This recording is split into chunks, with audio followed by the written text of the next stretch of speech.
Oi, gente, como é que vocês estão? Sejam bem-vindos de volta aqui, eu Explica Professor. Hoje a gente vai ter uma aula de aços estruturais. Acompanhe aí.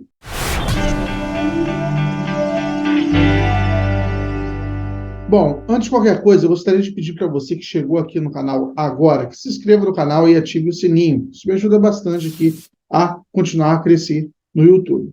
Deixe também o seu like no seu vídeo, que não custa nada e me ajuda muito. Se você já acompanha o canal, já sabe como funciona, deixa o like aí, que ajuda bastante. Vamos para a nossa aula de hoje? Hoje a gente vai falar um pouquinho de aços estruturais, né?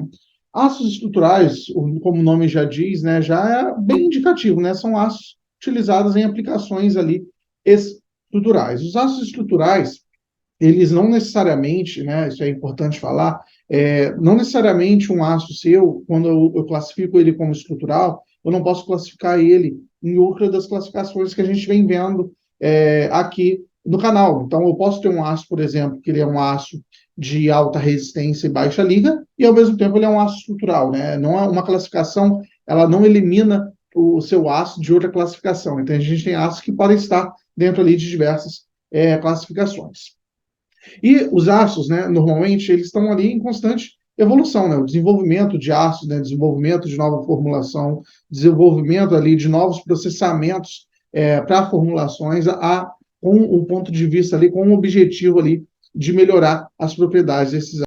Então, muitos aços especiais, eles vêm se tornando mais comum. Como assim, Júlio? Ele vem se tornando mais comum? Porque se a gente está ali em constante evolução, né, digamos que um aço foi desenvolvido há 40 anos atrás, né, que na época foi uma revolução tecnológica, ou seja, ele foi considerado um aço especial, mas à medida, com o passar do tempo, esse processamento acabou se tornando mais usual, mais comum, a ponto que hoje ele se torna um aço, né, que apesar de ser um aço, sei lá, muito resistente para tal aplicação, ele não é mais considerado um aço especial, né? Normalmente, a classificação ali de aço especial, ele vem junto com a fronteira tecnológica que a gente está trabalhando. E um segmento que impulsiona o desenvolvimento aqui de aços estruturais é o segmento automobilístico, né, que está sendo aqui utilizado como exemplo. Nessa imagem, a gente consegue observar aqui a parte estrutural de um automóvel, né, o que é a parte ali, digamos, que tem mais solicitação, é a parte que é mais importante do meu automóvel, que ele é uma parte mais sensível do meu automóvel. E pelas cores a gente observa quais são os principais aços aqui que são utilizados. Por exemplo, a gente tem aqui as regiões amarelas, vermelhas e tudo mais. Quando a gente vem aqui para olhar na legenda, vou ver aqui, por exemplo, a região vermelha, Ultra High Strength Steel, ou seja, um aço de ultra alta ali, né, de alta resistência, né, resistência muito elevada. Quando eu venho aqui na parte laranja, a parte de baixo, aqui dentro, eu tenho o Extra High Strength Steel, ou seja, eu tenho um aço ali de uma dureza também elevada, mas um pouquinho menor que a vermelha. Aí aqui na amarela eu tenho Very High Strength Steel, ou seja, um aço muito resistente. Se vocês observarem, são normalmente pontos chaves, né? Aqui eu tenho a coluna, né? São regiões, por exemplo, que tem que absorver ali o impacto de qualquer colisão e tudo mais, são regiões fundamentais. Aqui nessa outra imagem, a gente consegue fazer uma correlação, por exemplo, ó. Aqui eu tenho o aço de ultra alta resistência, ou seja, que esse aço aqui da região lateral, que normalmente é o aço que tem que proteger ali quem está dentro do carro de impactos laterais, né? Ó, peças críticas para segurança, especialmente para manter o espaço de sobrevivência dos passageiros intacto durante colisões. Então, esse aço aqui é um aço que ele tem uma elevada tensão aqui de escoamento. Ó, se você for observar aqui, você vai ver que a tensão de escoamento está mais ou menos nesse patamar, entre 900 e 1000 MPa, né? Ali está Newton por milímetro quadrado, que é MPa, né? Ele tem uma deformabilidade não muito elevada. E aqui nas outras regiões, ó, por exemplo, na região 2, que é essa parte de cima, aços de alta resistência.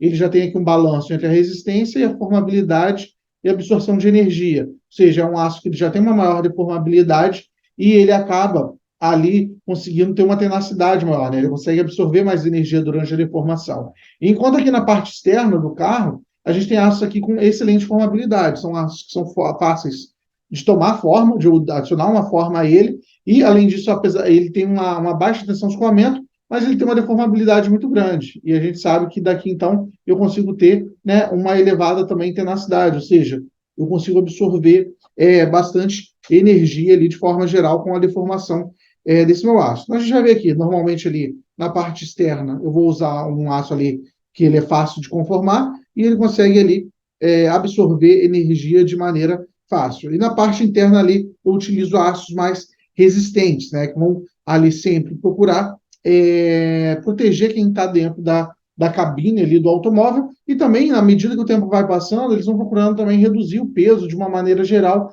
dessas estruturas, né? Então, se eu tenho aqui uma estrutura de um tamanho X, né, e resistência Y, se eu consigo aqui transformar isso aqui num aço de resistência 2Y, eu consigo aqui, por exemplo, usar uma área X sobre 2, né? Porque no final das contas, o que importa ali é a tensão admissível dentro daquele equipamento. Então, à medida que eu estou aumentando a resistência desse equipamento, eu posso usar equipamentos, o material, perdão, eu posso utilizar uma estrutura ali mais fina e, por conseguinte, né, reduzir o peso do meu automóvel, que reflete ali também na redução dos custos desse automóvel no longo prazo, em termos de combustível.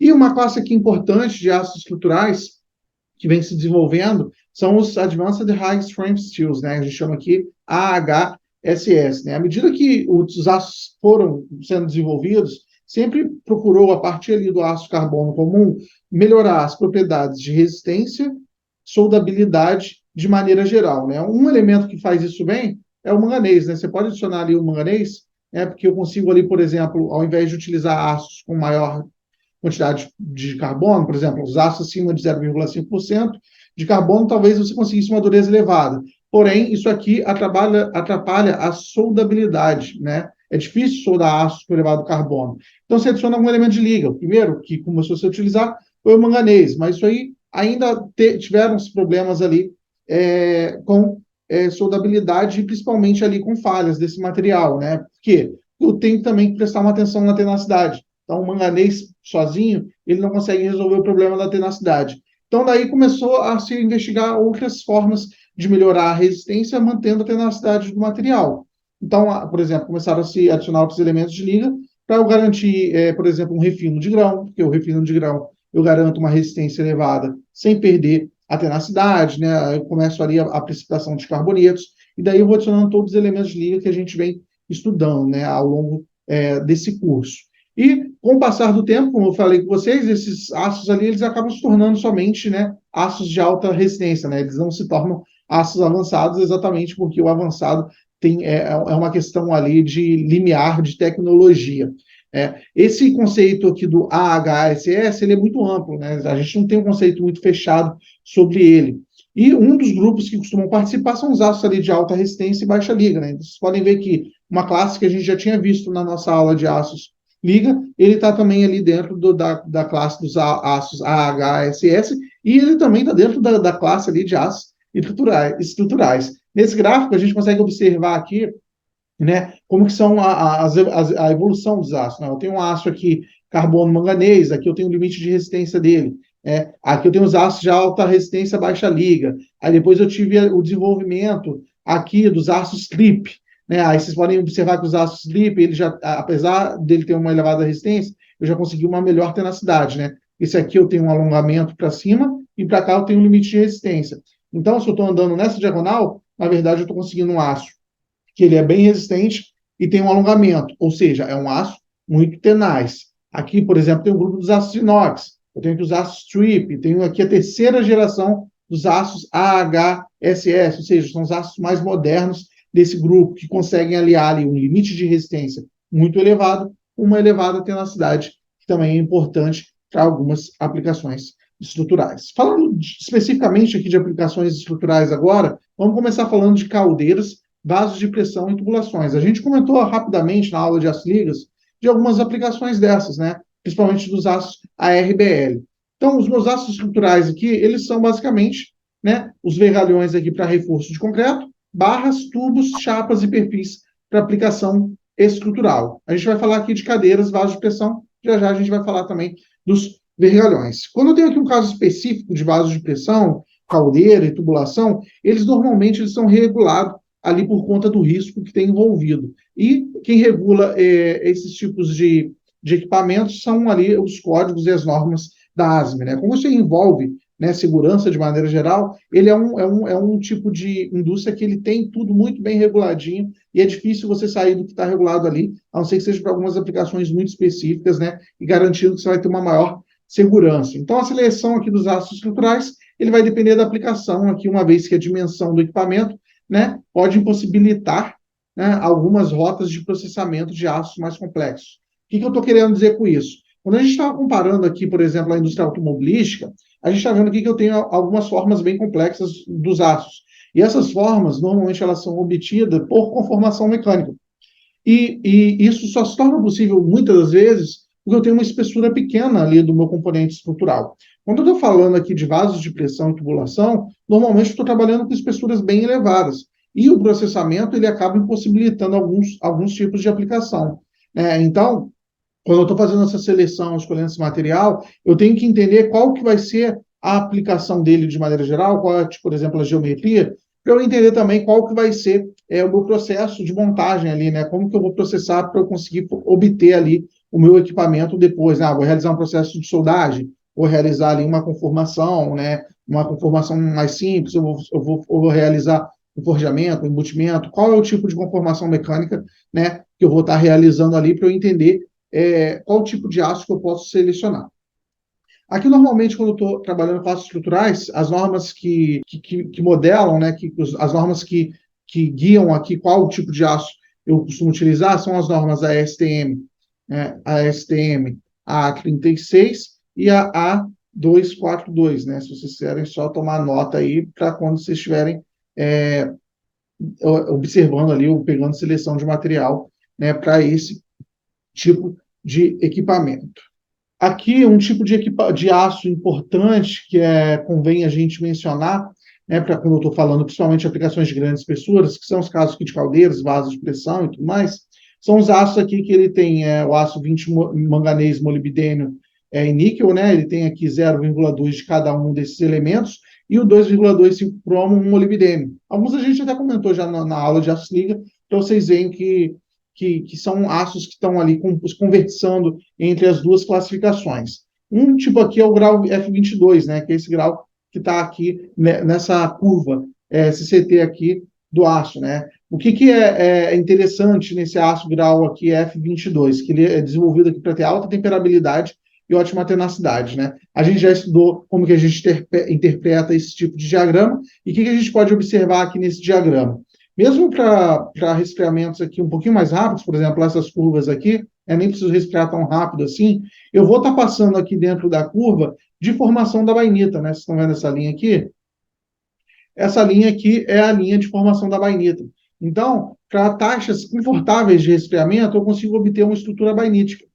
Isso é interessante porque a bainita eu tenho ali uma estrutura intermediária de dureza, né, com uma boa dureza e uma considerável tenacidade. Isso me permite ter algumas aplicações industriais que eu preciso de ter essas duas características controladas ali, né, essas duas características evidentes ali no meu aço. Então, esses aços, obviamente, eles têm que ser, tem que tomar cuidado aqui quando eu estou fazendo esses aços, né, caso eu faça o revenido depois, para eu não ter ali os fenômenos de fragilidade, fragilização pelo revenido, porém eles são aços muito interessantes que vêm sendo muito aplicados na indústria de petróleo e gás, por exemplo, né, porque a indústria de petróleo e gás acho interessante ali eu ter uma elevada resistência e ainda assim ter uma elevada tenacidade para que o meu material ele não frature, não falhe, né? Esse aqui é um tipo de aplicação desse tipo de aço, que são aqui as árvores de Natal, que são equipamentos que são adicionados ali na cabeça do poço de petróleo. Além disso, a gente tem o uso desses aços em manifolds, né, conectores,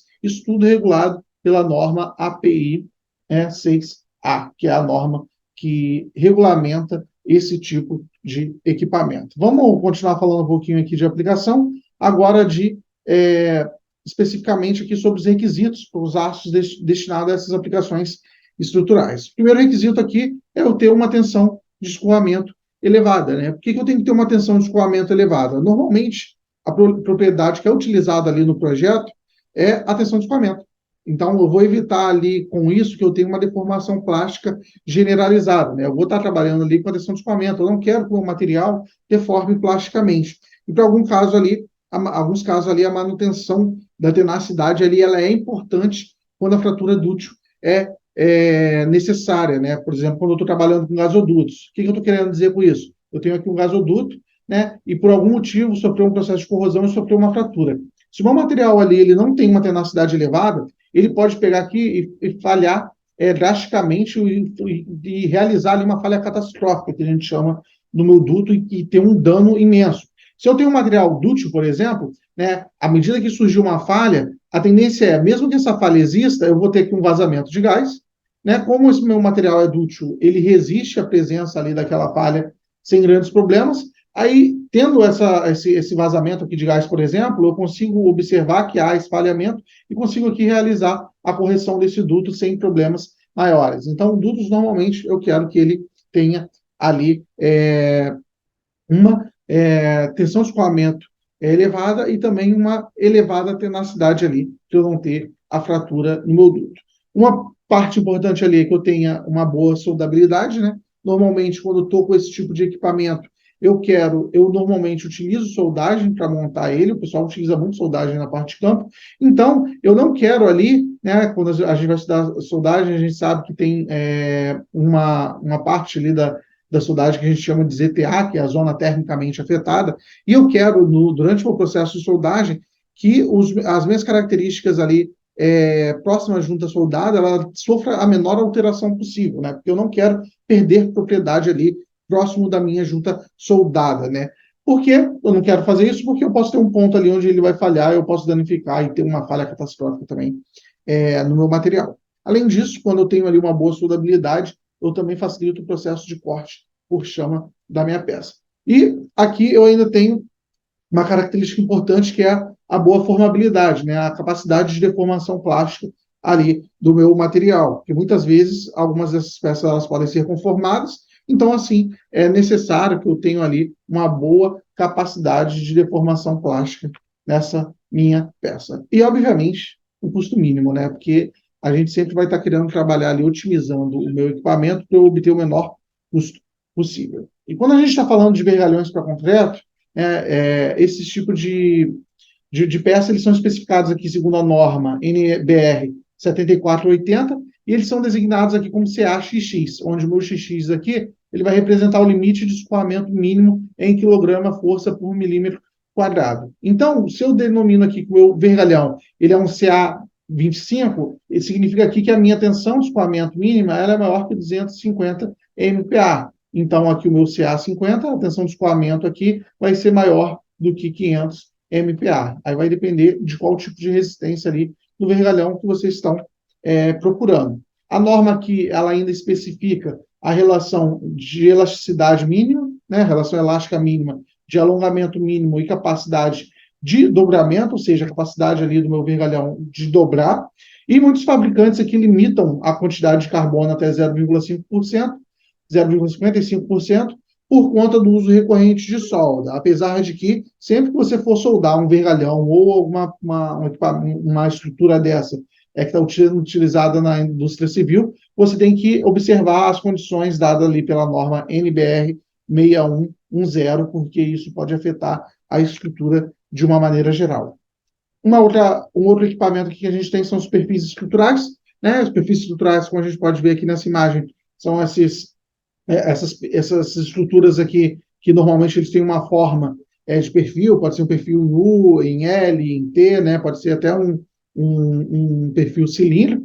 Eles são gerais aqui, geralmente que eles são fornecidos pelas grandes siderúrgicas ou eles são fabricados a partir de chapas que vieram dessas siderúrgicas. A formabilidade aqui é uma propriedade que merece cuidados especiais para essa classe, né? Uma vez aqui que boa parte dessa classe eu vou ter que realizar alguma conformação mecânica. Então, eu tenho que garantir que esse equipamento estrutural ele tenha uma boa formabilidade. E quando esse material aqui ele for utilizado em dobramento, por exemplo, né, se eu estou aqui dobrando esse equipamento, né, eu tenho que consultar ali o meu fornecedor, porque como esse material normalmente ele é conformado mecanicamente, ele vai apresentar um fenômeno que a gente chama de anisotropia. O que é anisotropia? É quando eu tenho ali a minha estrutura direcionada para algum dos lados, né? A minha estrutura cristalina ela vai ter uma direção preferencial, e nessa direção preferencial aqui ele vai apresentar comportamento mecânico diferente das outras. né? O meu material isotrópico, ele apresenta um comportamento mecânico igual em qualquer direção que você observa. O anisotrópico não, ele vai ter um comportamento nessa direção, ela vai ter uma resistência, nessa direção ela vai ter uma resistência. Então é importante consultar sempre ali o fornecedor. E além disso, né, o cuidado com questões de soldagem sempre são muito importantes nesse tipo de processo, porque muitas vezes a gente está soldando muitos desses perfis um com os outros, então eu tenho que garantir aí ainda uma boa soldabilidade. Bom, minha gente, a aula de hoje foi isso, né? Espero que vocês tenham gostado. Qualquer dúvida, deixem aí nos comentários. Será um prazer tirar para você. Lembre de deixar o like nesse vídeo que me ajuda muito. E se você quiser, né, se você gosta aqui do canal, quiser ser um apoiador, quiser ter acesso a conteúdo exclusivo, dê uma olhada no nosso programa de membros, que a partir de R$ 5 você pode se tornar membro e me ajudar aqui, dando prosseguimento aqui nas aulas do canal. Eu vejo vocês numa próxima aula. Um grande abraço. Tchau, tchau.